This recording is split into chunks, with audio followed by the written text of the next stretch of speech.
Tuesday we talked about Imperial China, and what it turned out we were actually talking about was the imperial forces from outside of China and their effect on China.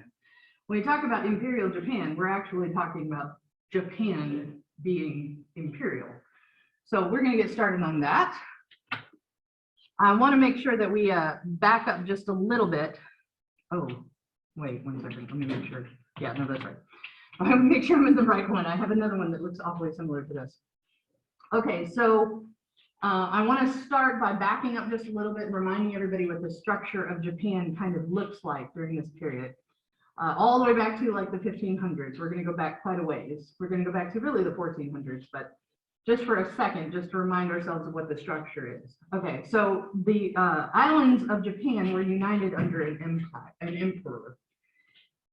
Good morning. And the emperor was fairly strong, but at some point, maintaining control of the islands required the emperor to appoint a warlord to be in charge of all of the military activities of the empire.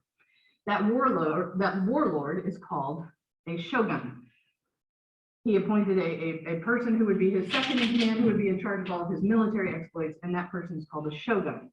That shogun appointed warriors to be in charge of different areas, geographical areas mostly, but also to just be his generals, to be his commanders. And those people are called daimyos. Okay, those warlords are called daimyos. And each of those warlords, each of those daimyos, gathered knights, fighters around them and gathered their loyalty and rewarded their loyalty with position and with sometimes with wealth, but mostly it was filial, mostly it was just loyalty. And those warriors are called samurai. Okay, so the warlords, the daimyo, represent the dukes, the noblemen of Japan, and they're militarily based. They're based in their strength. They're also based in their ability to maintain order, and they answer to the shogun. Okay, it's very much built around that triangle of filial loyalty, that your father is the head of your household, your village elder is the head of your village, your daimyo is the father of your order of knights, and your shogun is the father of your order of daimyos. Okay, so it's all built very much around that pyramid of loyalty, that triangle of loyalty. So just so we're clear, this is the feudal society in Japan at the time. So at the very top, you technically have the emperor, technically, but it's very, very fast, how fast, as soon as he creates a shogun for the first time, how fast that shogun takes power. Because all of the rest of the bureaucracy of Japan answers to the shogun, who technically answers to the emperor. But all of the power actually resides in the shogun. The wealthy landowners, wealthy strongmen fighters were the daimyo, and underneath them were their loyal samurai, their knights that were loyal to them, who commanded their, well, let's just stick with loyalty for now. I don't want to conflate this with what's happening over in Europe. The largest class of residents of Japan is the peasants and the farmers and the artisans, the people who create. The peasants who work the farms, the farmers who grow things, and the artisans who create things. And underneath them in society, as a lower rung, which is different from Europe, are the merchants, the people who trade on other people's labor. The people who don't actually create anything for themselves, but just carry the things that other people create around, are actually the lowest class citizen in Japan. Peasants outrank merchants. A lot of this is tied up in their religious beliefs. If you remember, we talked about kami, we talked about the Japanese having everything having a spirit, and everything, all of those spirits being things that you had to maintain, that you had to cleanse, that you had to maintain purity for. How that expresses itself in this new warrior class is that the spirit of the sword actually becomes a part of the practice of your daily life. You don't want to do anything in your life that will offend the spirit of your sword, and your sword actually serves you. So that's Bushido, the way of the sword. Your life is reflected in your devotion to whatever it is that you've sworn your loyalty to. So if you're a samurai who's sworn your loyalty to a lord, to a daimyo, everything about you is reflected in how you carry that out, even when they're not watching. Even when nobody can see you, how you express your loyalty to your lord defines your relationship to, and you really want to have a good relationship with your sword, because that way, when you go to fight with your sword, it will serve you well on the battlefield. Then believe that that's a thing, that if you live your life in such a way that your sword would be proud of you, then when you go out on the battlefield with your sword will take care of you. That's actually a really like watered down way of looking at it, but it's pretty close. The spirit is actually something that they really invest in. Devotion to your Lord, devotion to your family, devotion to your ancestors. You are the reason your ancestors existed, so you better reflect that in your daily life. And one of the other parts is that if you have offered your life in service to your Lord, then death in battle is extremely honorable. Fleeing from battle is not. So surrender is often not an option. Surrender is extremely shameful, which is going to come back into the Western world as a surprise. Like later, when forces are interacting with the Japanese and realize that surrender is bad to the Japanese, they're gonna that's gonna cause problems. Like in World War II, prisoners of war in World War II, Japanese prisoners of war are gonna find out exactly what the Japanese think of people who surrender, who allow themselves to be taken prisoner. That they're actually asking to be punished for surrendering so that they can earn their honor back. And so you should punish them as hard as you can, as a favor to them. That's going to be a problem later. So we talked a little bit about this when we talked about Japan before, but as the shogun gains power, as the daimyos start to gain power, as they get more and more samurai sort of underneath them, they start to battle for power with each other. And eventually they begin to form alliances so that they can be stronger. Oda Nobunaga and Toyotomi Hideyoshi is an example of an alliance between daimyo, where they gathered several daimyo up between them, and then the shogun Nobunaga basically took control of the entire island, all of the rebellious daimyo. You can see the part that he controlled. This is all the part that was controlled by, this is his origin, and then this is all the part that he controlled. And then places that didn't have as strong of a structure on the outside of that. It's not that they had a stronger daimyo that was able to resist. It's that they didn't bother to take control of them because the daimyos were weak anyway. Underneath this new alliance, they invaded Korea because it was there, kind of, basically. They attacked Korea, assuming that they would be able to take control of it and be able to establish headquarters to attack the rest of China. And does anybody remember why they weren't able to attack China? Who got in their way? No, this is a little bit after Genghis Khan, but you're in the right direction. You're in the right region. I'll give you a clue. Anybody? They were stopped by the Manchu. They were stopped by that clan, the Manchurians, the ones with the big braids.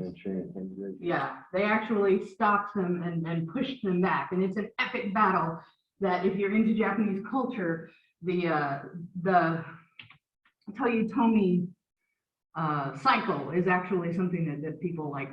It's like King Arthur. People actually know that story and they're very into it. The story of Hideyoshi Toyotomi.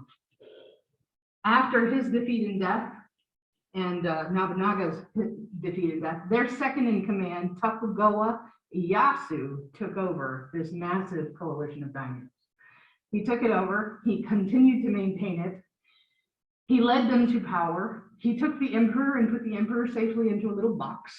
And then he officially locked in the position of shogunate as hereditary, which it wasn't before. He got appointed to be a shogun before. But after this, after Tokugawa takes power, it's going to be Tokugawa's son who gets to be the next shogun, or it's going to be his nephew, or it's going to be somebody in his family line. It's going to be somebody from his clan that gets to take it over. So he locks it in and makes it hereditary. And then he begins to set up this extremely complicated, he moves the capital to Edo, which makes a big difference geographically because that's Tokyo now. You know, Edo is Tokyo now. But he sets up this massive system of bureaucracy in which the daimyos and the samurais are in charge of ruling the countryside in such a way that it takes care of the peasants. So it creates this like tent government that makes it possible for them to maintain control even over those rural areas. And even the samurai then become landed nobles. So even the knights who were loyal to the daimyos, now they have their own land, they have their own like villages where they are in charge. So they're not just living in the castle of a landed noble who has a big piece of land. Even the little land is divided up between the samurai.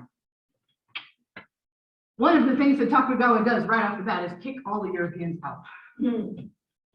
It starts with Francis Xavier trying to spread this message of Christianity, and they realize that that's what he's doing, that he's not just there to tell them about himself, he actually wants them to convert. And they realize they don't want that. So in 1636, the Tokugawa Shogunate issues this edict. And I just want you to take a look at this real quick. This isn't the first time you've seen it, but I want you to remember. Let's see. All persons who return from abroad shall be put to death. Whoever discovers a Christian priest shall have a reward of silver for every Christian in proportion. All Spanish and Portuguese who propagate the doctrine of the Catholics or bear this scandalous name shall be imprisoned in the common jail of the town. The whole race shall be banished. The whole race of Portuguese shall be banished. Whoever presumes to bring a letter from abroad or to return after he's been banished shall die with his family. Also, whoever presumes to intercede for him shall be put to death. So if you are a Portuguese person who has traveled into Japan at this point and you refuse to leave, or you are a person who sheltered, a Japanese person who sheltered the Portuguese, who sheltered Christians, then you, your family, and anybody who tries to stand up for you will be killed. Okay, so this is not a guideline. This is not a we're kicking the Europeans out in theory. They were really actually going to do it. So sakoku is what this is called. The isolation is called sakoku. And the Tokugawa Shogunate united all of the daimyo and then imposed sakoku. One of the first things they did was call on everybody to give up their guns. Guns had come to them from Europe. They were matchlock muskets. They weren't very good anyway. They didn't work very well anyway, but they were a way to fight an undisciplined warfare. And so they represented everything that Bushido didn't. And so they called on them to bring in their guns so that they could destroy them. Everybody, in exchange for that, they ask, they require everybody to be loyal to the way of the sword instead. So there are quite a few stories about only warriors. Well, and I mean, the firearms at the time weren't very good anyway, but they caused more harm than good anyway. But at the same time, it was also just a massive statement of anti-Europeanism. Probably bigger than that was the trampling of the crucifix. This was a sign to everybody, in case you didn't get it, the reason we're kicking the Europeans out is because of the missionaries. That's the reason why they're dangerous. Missionaries are usually followed by merchants who are selling things that you don't want anyway, but it always starts with the missionaries, and then the soldiers to protect the missionaries, and then the merchants who cash in on what the missionaries have done. So you have to cut it off at the missionaries. So they were suspicious that the missionaries were really only there to open the door for European trade, and you saw what European trade did to China. So in 1637, there was an uprising of the already converted Japanese. There weren't that many of them, but even on a small island, about 40,000 Christian peasants rose up on the island, across the islands of Japan, and rose up against Tokugawa and were basically put to death. Anybody who was a missionary was burned in a fire or crucified upside down. So we're not talking about a quick death, we're talking about a demonstration death. And then there was fumi-e, which was, this is a flat token, probably about this big, that has a crucifix on it, and they throw it on the ground and require you to stomp on it to prove that you have no loyalty to the cross, to the crucified cross. And then they closed all the trading ports. They closed all trading to the outside world, except that they built one fake port, Dejima, fake port, and that's Nagasaki. Just in case you're curious, if y'all have ever heard of Nagasaki, right? Small town, and not really, it's actually quite a big place. But Nagasaki was actually created to be a fake port. It was a man-made port. It started off that way, and it was only accessible to the Dutch. Only the certain representatives of the Dutch East India Company were allowed to trade there, and in exchange, they had to provide intel on what was going on in the outside world. They weren't allowed to come any further into Japan. They weren't allowed to negotiate what they traded. They were told what they were allowed to trade, and nobody else was allowed to come into that port other than specific representatives of the Dutch East India Company. Can you predict what's going to happen? What do y'all think is going to happen here? They're going to fall behind in technology. They're going to fall behind in technology? What were you going to say? Didn't they bomb it? Hiroshima, Nagasaki? Nagasaki was one of the sites chosen by the U.S. to drop a bomb on. That's because by the time we get to the late 1940s, it's actually an incredibly thriving factory city. So, but it doesn't start off that way. All right. So, any other predictions about what's going to happen here? We get pirates a lot. Pirates? You think people are going to try to smuggle? That's probably right. With a closed border, with a closed country, they began to set the Tokugawa Shogunate began to set about stabilizing the economy. They had the daimyos in charge. They were the people that were in charge in all the departments and all the industries, but they were also geographically in charge. But they had underlings to be in charge of the minutiae. So they had big urban areas in charge, daimyos in charge of those, with all of these little villages with samurai in charge of those. So they set up this system. And then they made the quota required from each daimyo to bring into Tokyo, the quota of what they were supposed to bring in, they measured in rice. So everybody had a quota of rice that they had to produce. Whatever else your region produces, you have to somehow get rice. Any idea what the benefit of that would be? Stockpiling the rice. What can you do with rice that you can't do with gold? Eat it. Eat it. That's right. It's a food. And who is it that actually grows the rice? The women. The peasant. The peasant, right. So the peasant class is therefore producing the thing that daimyos are required to use as currency. And so what that causes is an increased motivation for the samurai to take care of their peasants. Samurai want your peasants to be productive so that you can produce your quota of rice, because you can trade that for everything else.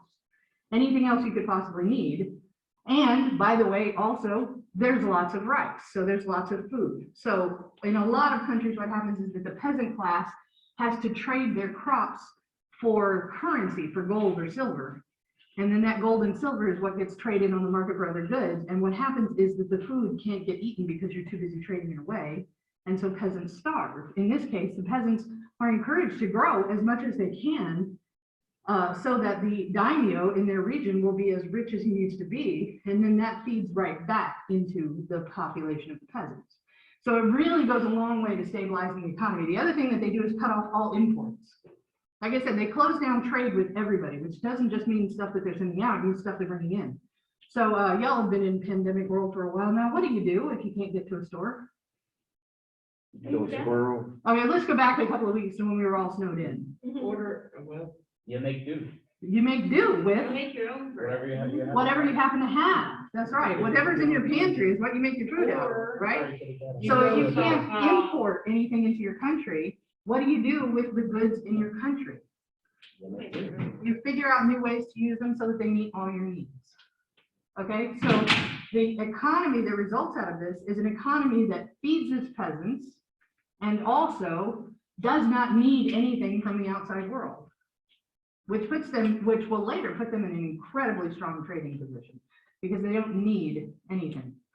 This filial structure begins to filter because the samurai are so into Bushido, because they're so into the way of the sword. They actually put their energy into maintaining the Buddhist temples, which means that if in your family, there are going to be people in your immediate family who are loyal to the samurai and loyal to the temple and loyal to their family. And so it's an incredibly strong community environment too. And I don't mean to paint like a picture like this is paradise or anything, it's not. But it is true that everybody is invested in the success of their lord, in the success of their temple, and in the success of their family to such a degree that it's actually one of the most peaceful times in Japanese history. Also, incidentally, I don't know how much this matters, but men and women can both own property equally.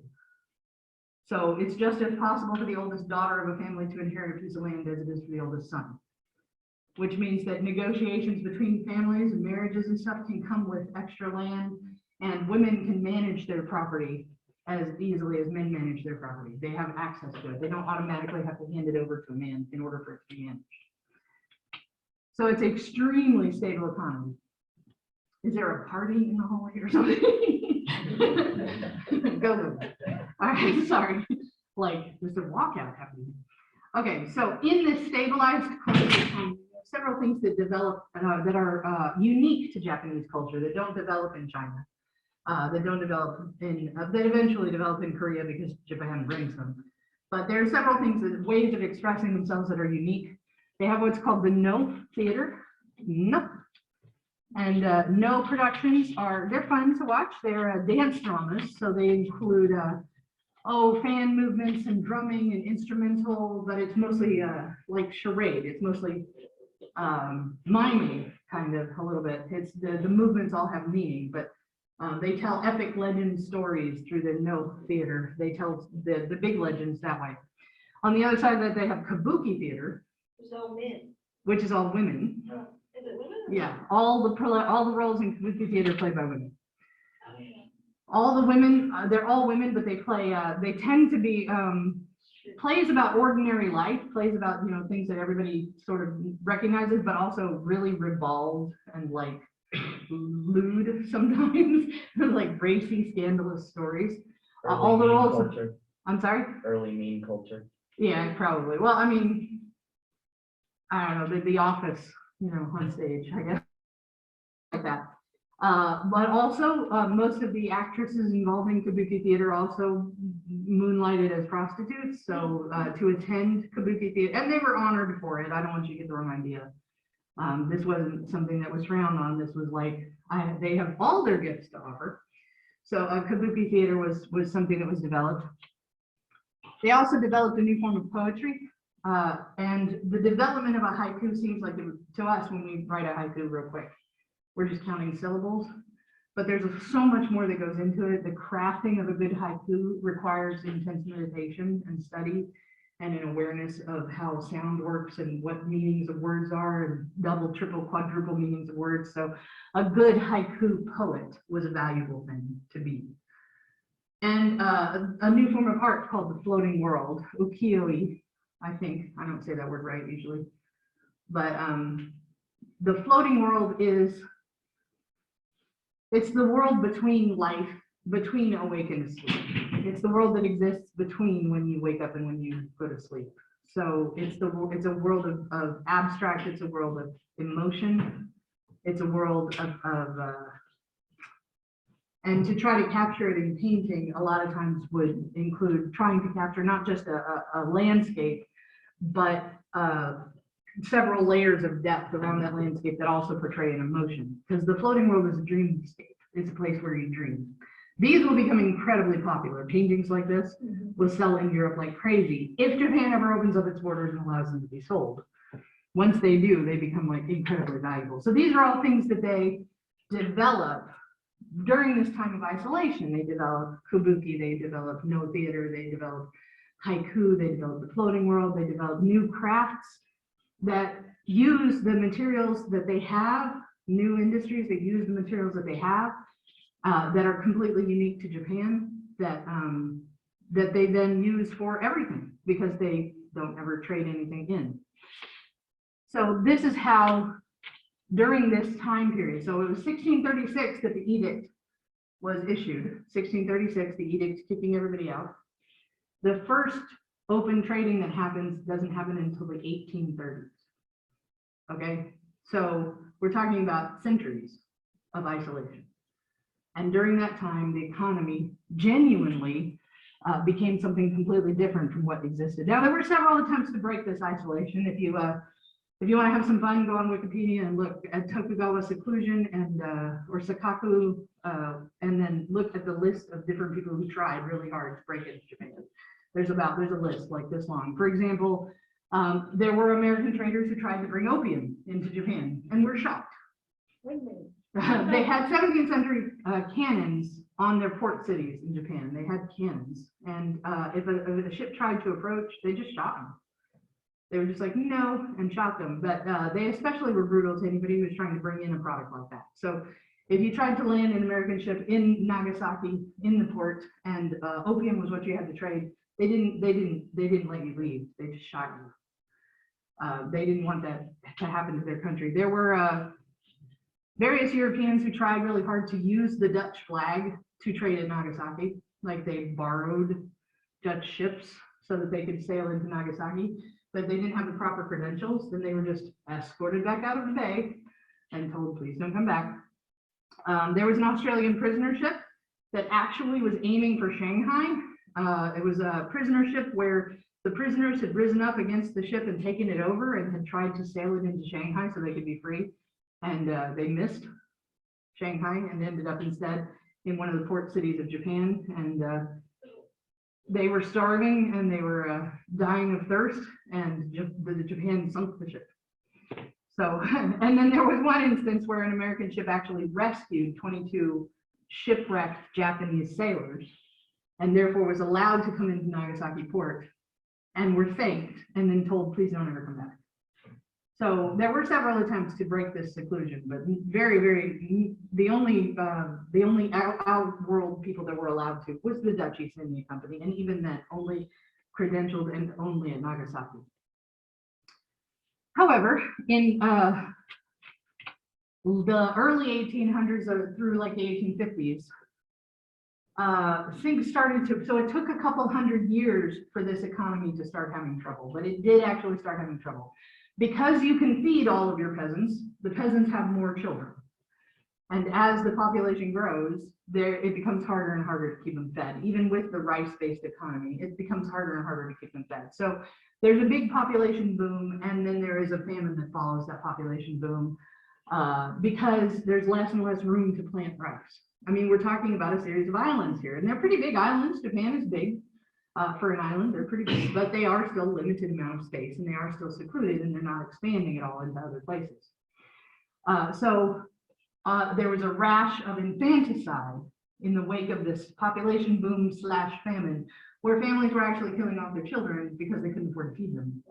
And that's the kind of thing that generates resentment. If you feel that you are forced to kill your own children for the sake of the economy as a whole, eventually you're going to start fighting against the economy as a whole. So the tragedy of that started to breed resentment against the shogunate, against the Tokugawa. So in the midst of all of this, the leader of the Tokugawa fell ill. He became deathly, but it was one of those long-term illnesses where he just got progressively weaker and weaker and weaker. And in his weakness, other daimyos began to pull responsibilities away from him, like you do. You know, start relieving him of some of his responsibilities and then growing their own power in the vacuum that was there. So as he got sicker and sicker and sicker, and as his people got hungry and hungry and hungrier, respect for the shogunate began to fall apart. In the middle of that, Matthew Perry showed up. Sorry. In the middle of that, Matthew Perry showed up. In 1853, Commodore Matthew Perry arrived with 4 warships. Now, they were black, and here's a picture of them, and they were just steamships. And they very easily checkmated the 17th century cannons that were parked in the port city. But he basically came into the port and said, we could take out your cannons, but we'd really rather talk. That's basically what he did. We have our gunships, they're pointed right at your port. We'd rather not use them. Can we meet? That was essentially how he approached the situation. He brought toys with him. He brought model trains, and the model trains were actually steam-powered model trains. And using these steam-powered model trains, he showed the Tokugawa, the leader of the Tokugawa, what he might be missing in the outside world. These are some advancements that have happened while you guys have been closed for the last 200 years. Would you like to see how they work? Was essentially what he did. And the steam-powered model trains that he showed them also were right alongside new muskets that actually work, rifles that actually shoot. We're not quite in the Civil War yet, and there's some technological advances that are made during the Civil War in weaponry. So we're not there yet, but muskets have come a long way since the 1600s. Okay, so there are actually new weapons that exist that might be better than those 17th century cannons that you've got up on your port city. So he presented all the things, and the Tokugawa Shogunate probably did one of the smartest things he ever did. It said, we were about ready to open up anyway. Now is the time. It's time for us. We've been strengthening for a while. It's time for us to really begin to step out now. Now that we've finished all of that, you know, stabilization that we've spent the last 200 years doing, we're ready to be part of the world again. So immediately there is a split between the people who supported the shogun and the people who would now like to see the emperor step, because the emperor's been there this whole time. Not for 200 years, because it's been a different emperor. I mean, obviously. lifespans and stuff. But the office of the emperor has been an active figurehead this whole time. He just hasn't had any power. So now that we're going to start making deals with the outside world again, suddenly there's a pro-emperor faction inside Japan that's like, okay, now that you're done secluding us, can you step back and let the emperor take power again? This faction, and you know this is the emperor because he has just the very tallest hat. He is definitely a man of power there with his extremely tall hat. Is this when they start seeing Emperor as God? I don't know if they ever actually think of the emperor as God. They just definitely think of him as possessing a lot of the divine. So this emperor was very, very young when he took power. Emperor Mutsuhito was very young when he took power. This pro-emperor faction looked at what had happened to China and did not want that to happen to them. They wanted their emperor to be powerful. They did not want the shogunate to be in control of everything anymore. So this faction raised an army and overthrew the Tokugawa Shogunate. So the treaty with Matthew Perry still exists, but now it's being handed on a platter to the emperor to enforce. So the emperor gets to negotiate exactly what happens. They don't want extraterritoriality. Do you remember what extraterritoriality is? Like expansionism? No, Tried by jury grown. right. Extraterritoriality means that if you commit a crime in China, you're tried by the American embassy. You're not tried by the Chinese because you're extraterritorial. Okay, they don't want that in Japan. They don't want people to be able to trade in the cities and commit crimes and not be tried by Japanese forces. So the emperor has to put into place, even though that is what the Tokugawa was negotiating for, extraterritoriality for the American traders, when they overthrow the shogun, they wipe that out. So now with the emperor in charge, now we're going to have a judicial system that's based in Japan. So 15-year-old Emperor Mutsuhito immediately westernizes. Okay, he immediately begins to invest in changing the nature of the way Japan interacts. He sends students everywhere. He sends students to every major Western country, to the US, to France, to Britain, to Spain, to Germany. He sends students all over the place immediately to gather as much intel as possible and bring it back to Japan. Based on what he learns, he builds a navy based on the British Navy, an army based on the German army, and he bases his economy on policies that were published by Adam Smith in the Enlightenment with the free hand of the market. Y'all remember all that stuff in the Enlightenment? Yeah, which you can study in great detail in Paris or in Scotland, but has never actually been put into action anywhere because even in America, that's not how things work. So he basically sends students out and gathers the best of everything and brings it back and begins to establish, well, they have the best navy. The British have the best navy. So that's whose navy we're going to model our navy after. The best marching landed army is the Prussians, and ultimately the Prussian army is what Germany has when they confederate into Germany. It's the Prussian military that they use. So that's who we'll base our army on. He also sends, he takes the samurai that already exist and he puts the power of trading into the samurai's hands. Okay, so this is called cashing out the samurai. And what that means is that basically he's paying them to shift their attention from warfare to economy. Okay, it's not that he's not, paying to have them all killed or anything like that. He's paying them to change their focus. So imagine for a minute, if you will, what would happen if a warrior with extreme devotion to achieving his goal, to devotion to his cause, responsibility for all of those under and above part of the society begins to actually invest in industry, turn that attention to industry. You have like art of war type people in industry, in the economy. And imagine a European person trading with somebody like that, trying to negotiate trade. They're not going to get rolled over. They're going to stand their ground and they're going to negotiate for the best possible terms. So what ends up happening is that the samurai that were responsible for the bureaucracy before become responsible for the economy and all of the trading deals and growing like supply and demand, figuring out what the rest of the world wants and figuring out how to make it a burgeoning industry, a productive industry, and then carrying it out warrior style. Okay, so that's actually what happens to the structure of Japan's economy is it gets handed to the samurai.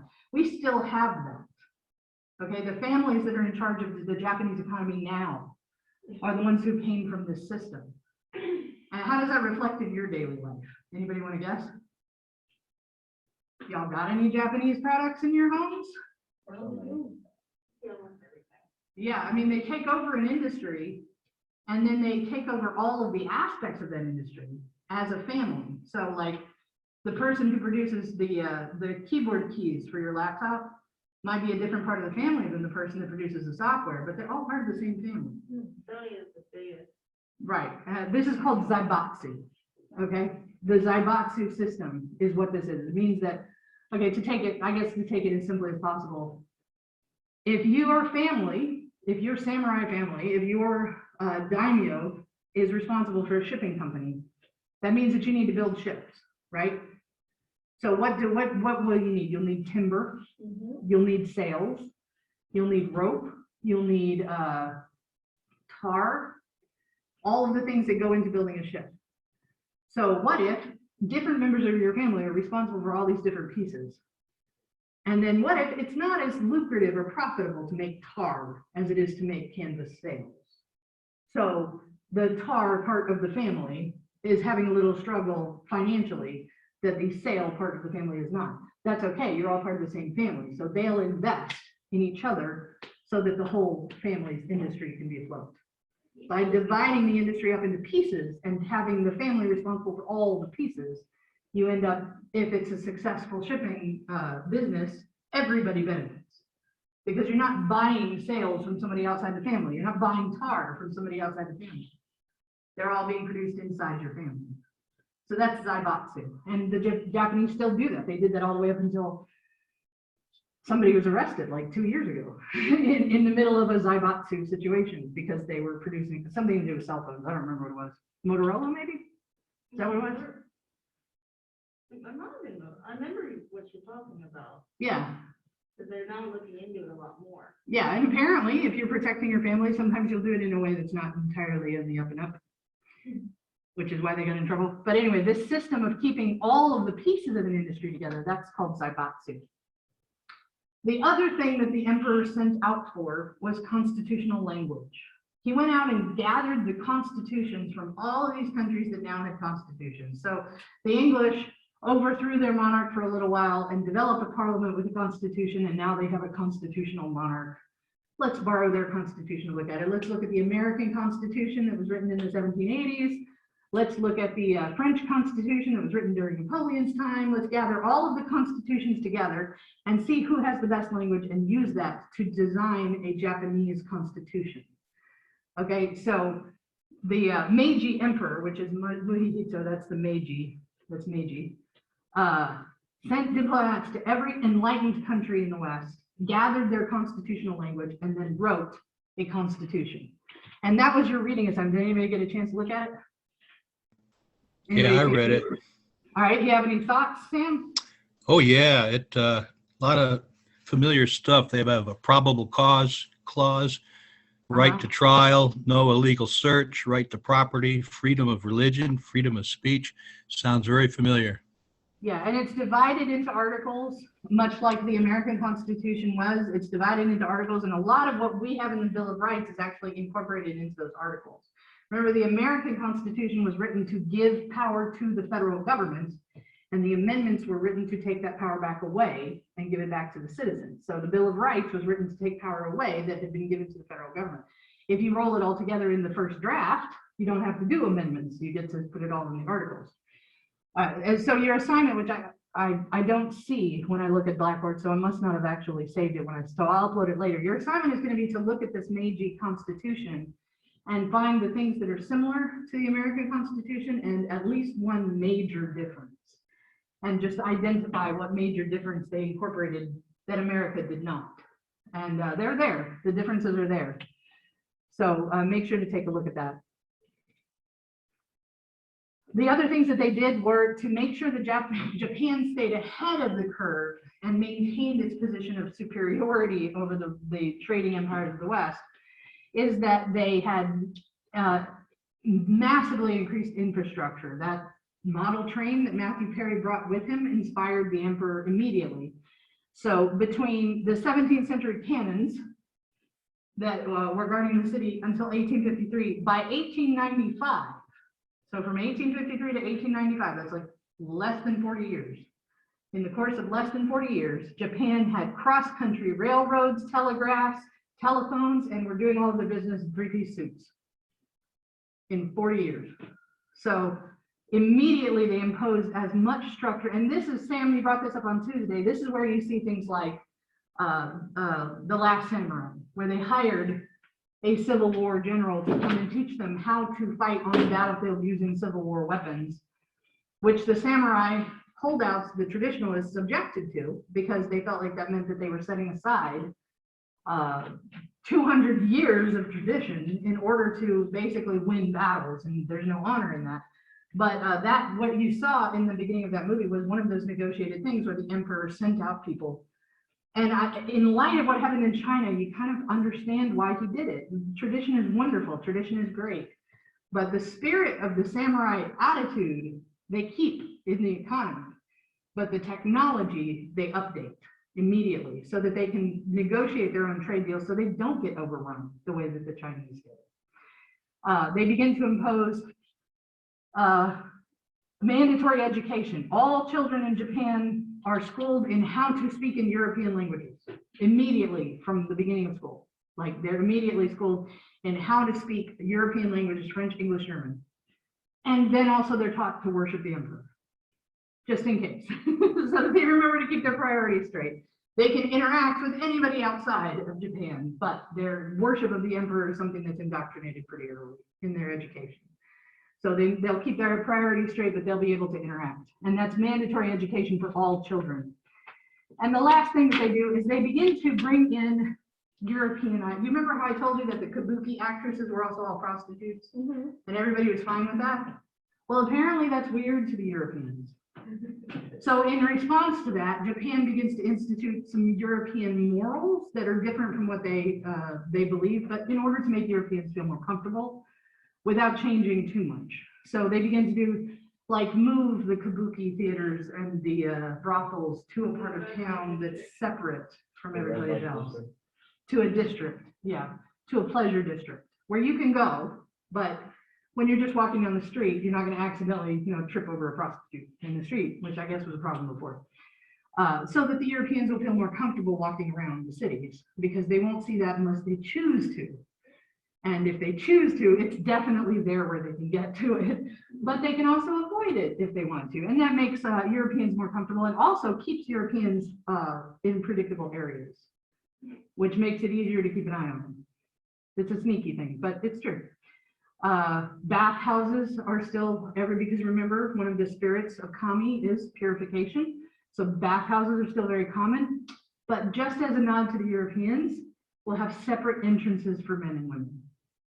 That'll make the Europeans feel better. Separate times Sometimes separate schedules, sometimes separate facilities, but just because Europeans are weird about that. So we'll just do that.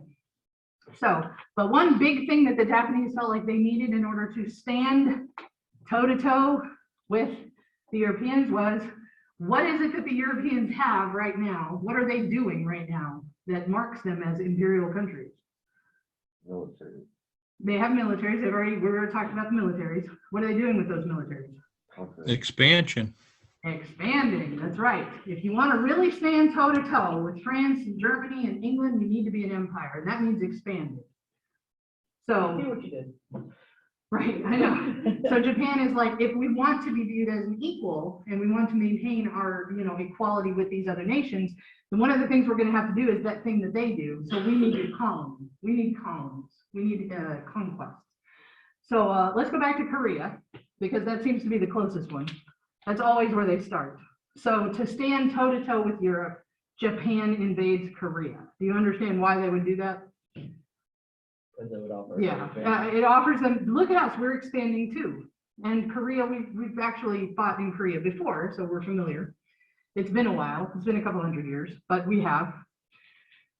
So in 1885, Japan invades into Korea and establishes sovereignty over Korea in the Sino-Japanese War. A treaty in 1885 basically gives the entire Korean peninsula to Japan. And also because China tried to resist them, China, which has control of the Korean peninsula during this time, China has to pay reparations to Japan because they got in the way of their invasion and cost them money that otherwise they would not have cost them if they had just gotten out of the way and let them invade. So China owes reparations to Japan, in addition to reparations to France and US and England and all the other places that they've defended themselves against. China also manages to, so that's another way that Japan stands toe to toe with everybody else is China owes them money. So, yay. Eventually, just to make sure that this doesn't happen, Russia, Germany, and France unite against Japan to force them to give Korea back to the Chinese. Okay, but then when they do, Russia leases part of the peninsula of Korea to the Chinese to build a railroad, which results in a war between Japan and Russia. It's complicated, but fighting over Korea is one of the ways that they have tea together, basically. One of the ways that they share an afternoon is by fighting over Korea. Russia wanted for a railroad to go down to the end of the peninsula. They wanted a railroad to go across the Trans-Siberian. And so they make a deal with China so that they can give them back the peninsula in exchange for being allowed to build a big railroad across China. And they take up arms against Japan, and we're fighting over Korea endlessly during the next like 70 years. So we're running out of time, but I want to, so we're coming back to that question again, who made the right decision as far as opening trade? When China opened the doors to trade, they ended up in debt to everybody and basically being overrun and losing most of their culture to the forces that came in. The Tokugawa closed their doors for over 200 years. Do you think that this was an intentional thing? Do you think this is just luck? Well, I think it's both. Okay. Want to expound? Oh, yeah, sure, sorry. Well, I mean, he could not have predicted the amount of success something like that would have had, or the amount of strengthening and, you know, how they would be able to use the resources they had available. However, it was definitely a good idea from the beginning to be able to fully understand everything that you had and how to use it. Right. Then be able to use it. So here's a question.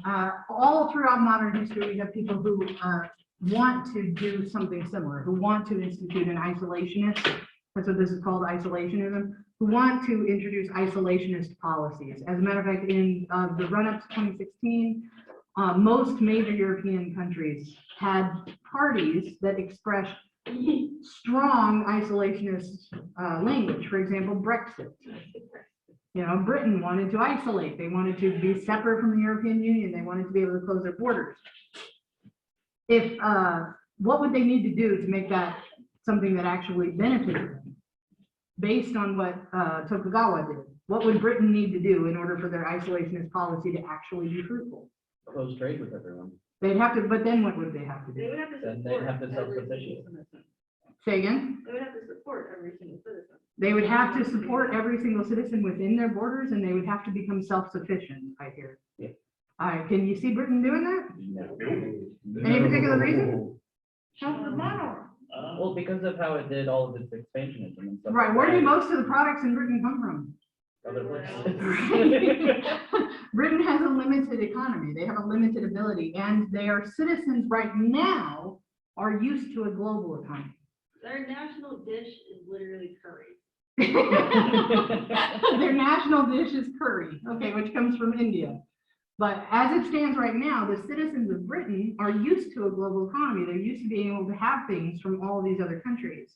Being told you can only have things that are produced in Britain would actually cause all kinds of problems for the British. The Japanese made use of a time period in which they had the ability to shut down trade and become self-sufficient because they had not started trading extensively yet. So, Say, Mindy, yes. I would have to say that in Britain, part of the problem was they didn't like taking orders from The Hague, which is a bunch of Yeah. unelected officials. And I can see that argument.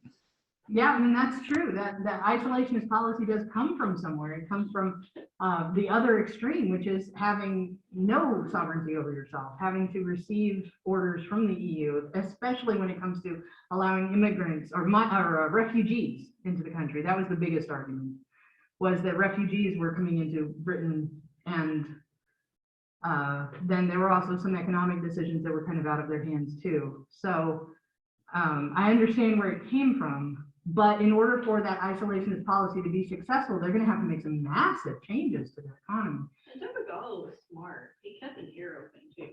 That's true. That Dutch East India Company, part of what it did was provide him with intel from the outside world. He didn't just cut everything. Right. So there were still people in charge in the Tokugawa structure that knew what was going on in China, that knew what was going on in Europe, but realized that it wasn't time to bring it into Japan yet. So, all right, any questions about the Tokugawa Shogunate?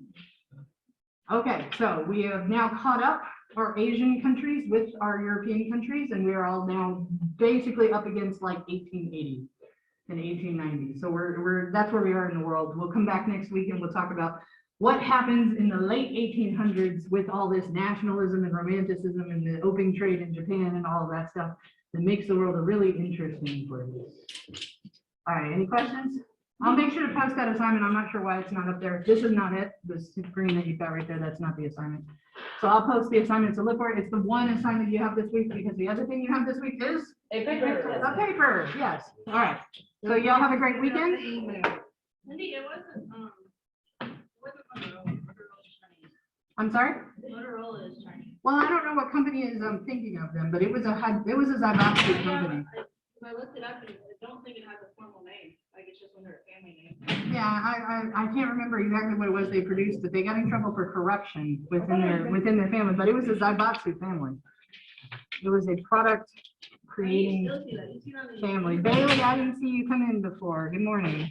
You see that in the diet? Good morning. I said, you still see that in the diet numbers? You still see that? Hell, if you watch the old. Well, just the fact that to buy an apple in Japan is like $9, Yeah. a single apple. And That's that's one thing because they that, don't grow apples in Japan. So, yeah, no, to grow an apple in Japan is like, to buy an apple from the grocery store in Japan is like $9. Because they don't make apples in Japan, and they don't want you to think of products that come from the outside as anything other than luxury. The only reason you would buy something that's not made in Japan is for the luxury of it. So they charge a lot for things that come from outside of Japan, even today. Ron used to talk about that all the time. He's like, technology you could get super cheap, no problem. Now, on the other hand, But it was like $30 for a watermelon. Okay, that's the square watermelon. No, just the regular. on one. the other hand, if you want to buy robotic technology in Japan that's made in Japan, it's actually pretty cheap. Because they make it there, and they're trying to encourage people to buy what is actually made locally. Yeah. All right, I'm gonna go ahead and sign off. Y'all have a great weekend. And then it turns into